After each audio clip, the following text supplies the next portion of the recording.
I had been having some complications and I had been taken off of work quite early into my pregnancy. I was only 5 weeks because I had been having some bleeding and a lot of cramping. I went to the hospital and at that point they did an ultrasound and it showed that there was a possibility of 2 sacs. Fast forward to my gender reveal, we found out that we were expecting girls, which was extremely exciting because in my family it was all boys. A couple weeks after we had our gender reveal, I had to go for more testing. The doctors called me in and they said that they weren't able to visualize the girls' hearts. And I had to go for more ultrasounds, and this time it would have to be in London. They were able to do an echo ultrasound there, which is specifically for testing the fetus's hearts to make sure that everything's okay with the anatomy and whatnot. I went there, Dalen and I, we drove up to London and went for all-day appointments. There they were able to confirm that there was in fact something wrong with the girls' hearts, and they said that they were diagnosed with a condition called tetralogy of Fallot. This basically is giant holes in their hearts that would certainly need repair by surgery. And at that point, they weren't sure how everything was going to happen. I was already experiencing a high-risk pregnancy. Both girls were just diagnosed with the same genetic condition, which was quite odd because they were fraternal twins. So the doctors had prepared us for the worst and said that now this was even more of a high-risk pregnancy than it was before. And they had told us basically that I was going to have to continue being off work because I had been taken off and placed on bed rest before this, just to make sure, because I was already having a high-risk pregnancy just being pregnant with twins alone. After we had been in London, they then referred us to specialists in Toronto and said that that would be where I would be delivering my daughters. On April 1st, we went to Toronto for an all-day appointment. We had to do many things and I was in a lot of pain by the end of it. We had driven back on the 401 and we were about an hour away from Windsor where we live. And I had actually gone into labor right then and there. I had to be transported by ambulance to London Hospital, who then transported me by helicopter over to Toronto, not SickKids Hospital, to Mount Sinai Hospital at 3:30 in the morning. And we sat there for the next 3 days while I was having contractions on and off and going in and out of labor. And the girls were born on April 5th at Mount Sinai.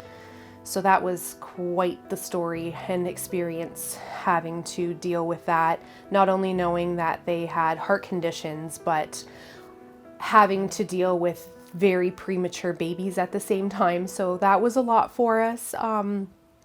We had to stay at the Ronald McDonald House. We were staying at the Ronald McDonald House for quite some time.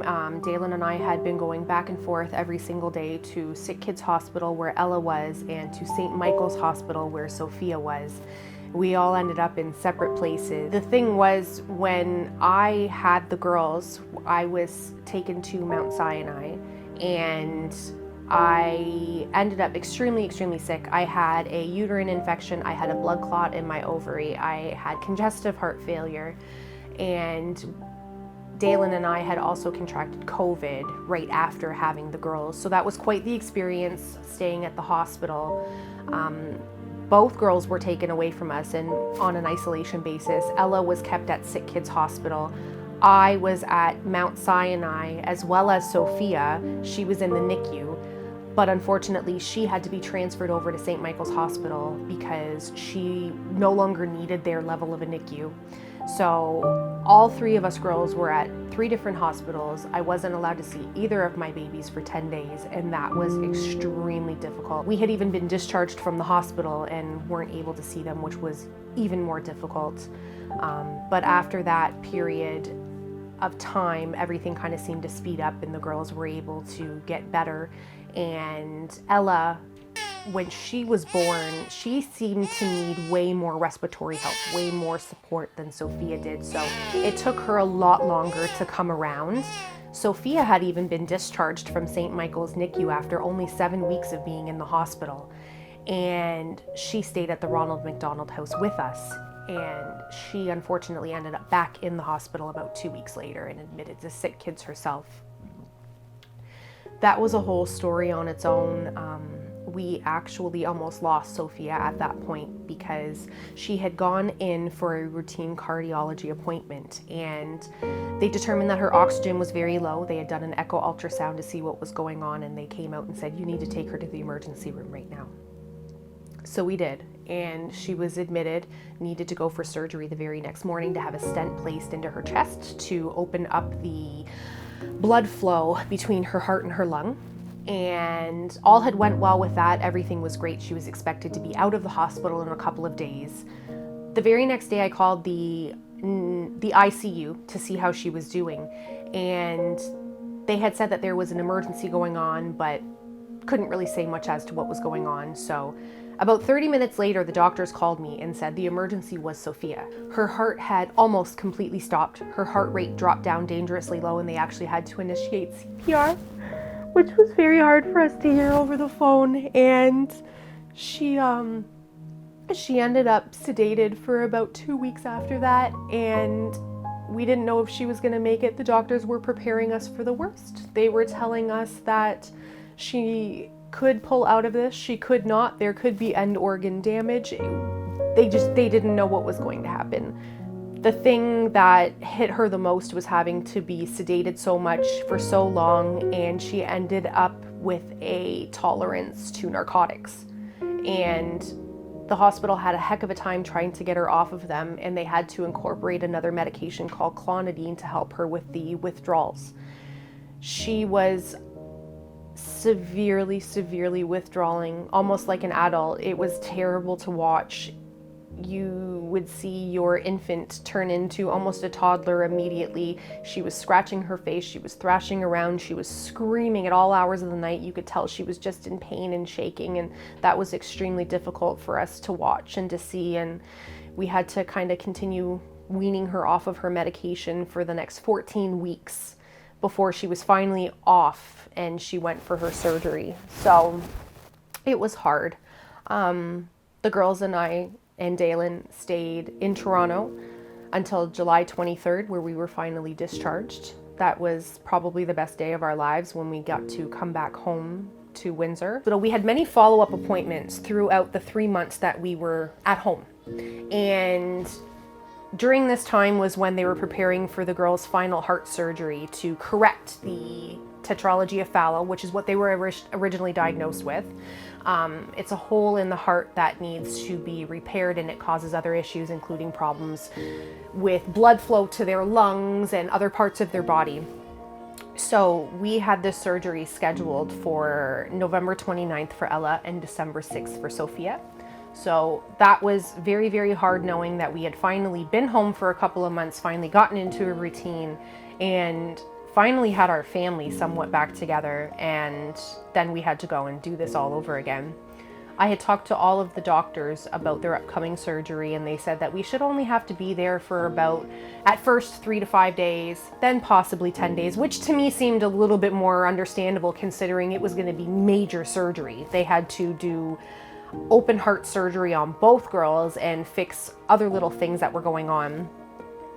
We ended up being in Toronto for 42 days. We were discharged 6 weeks later, and it was the most traumatizing thing we have all ever been through. Both girls were having major complications from the recovery room on. It was just nothing but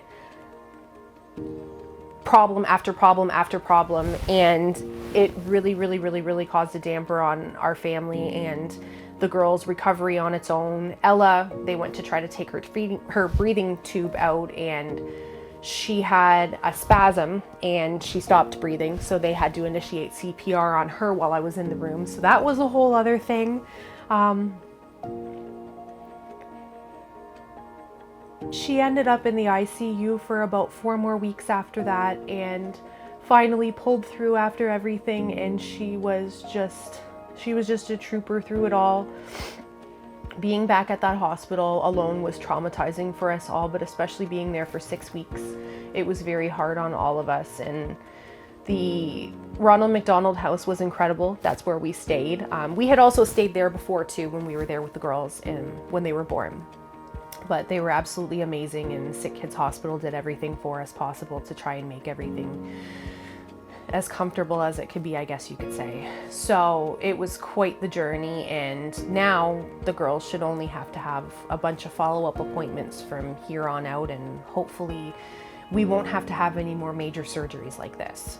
Speaking from somebody who has experienced everything that my family has gone through, for other women, I would definitely suggest that they seek out as much support groups as possible. On social media, there are many people who have gone through issues like this. There are so many different groups and so many different stories out there that can really help relate to what's going on. I definitely suggest doing your research and trying to be as informed as possible, especially with genetic heart conditions.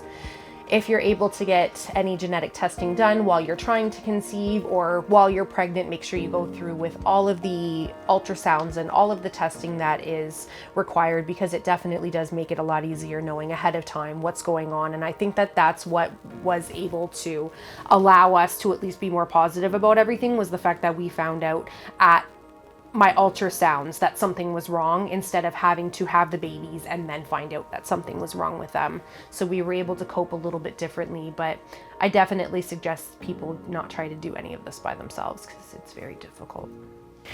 There were many families that we interacted with at both SickKids Hospital and the Ronald McDonald House, and it is insane how many people are actually going through similar situations. It might not be the exact same medical condition, but just the having to be hospitalized immediately after your babies are born and having premature babies and things like this.